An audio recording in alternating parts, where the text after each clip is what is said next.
Assalamualaikum warahmatullahi wabarakatuh.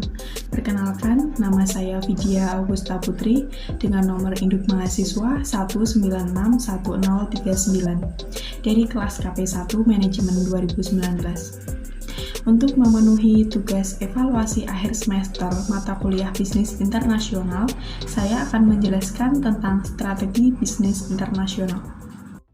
Bisnis internasional menurut Ball dan Wendell 2004 adalah bisnis yang kegiatan-kegiatannya melewati batas-batas negara. Definisi ini bukan hanya mencakup perdagangan internasional dan pemanufakturan di luar negeri, tetapi juga industri jasa yang berkembang di bidang-bidang seperti transportasi, bidang pariwisata, perbankan, periklanan, konstruksi, perdagangan eceran, perdagangan besar, dan komunikasi massa. Pada strategi bisnis internasional itu sendiri, unit-unit negara diperbolehkan membuat beberapa penyesuaian kecil terhadap produk dan ide yang datang dari kantor pusat. Tetapi, perusahaan di negara tersebut memiliki independensi dan otonomi yang jauh lebih sedikit dibandingkan dengan perusahaan multi-domestik. Tujuan utama dari strategi ini adalah eksploitasi dunia terhadap pengetahuan dan kemampuan perusahaan induk. Kelebihan atau kekuatan dari strategi ini yang pertama, eksploitasi pengetahuan dan kompetensi inti perusahaan induk. Yang kedua, dapat menurunkan biaya karena lebih sedikit kebutuhan untuk menyesuaikan produk dan layanan.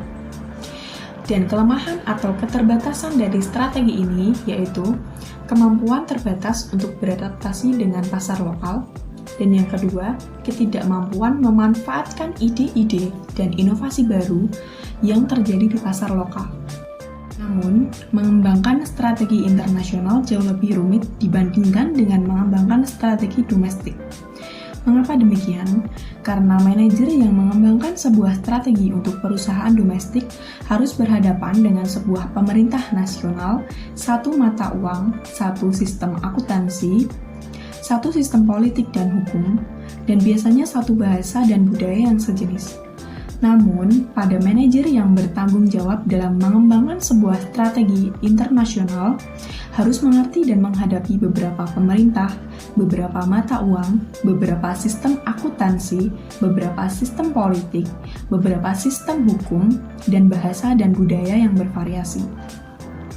Selain itu, manajer dalam bisnis internasional harus mengkoordinasikan pelaksanaan strategi perusahaan mereka di antara unit-unit bisnis yang berlokasi di berbagai belahan dunia dengan zona waktu yang berbeda, konteks budaya yang berbeda, kondisi ekonomi yang berbeda, serta dalam pemantauan dan pengendalian kinerja mereka.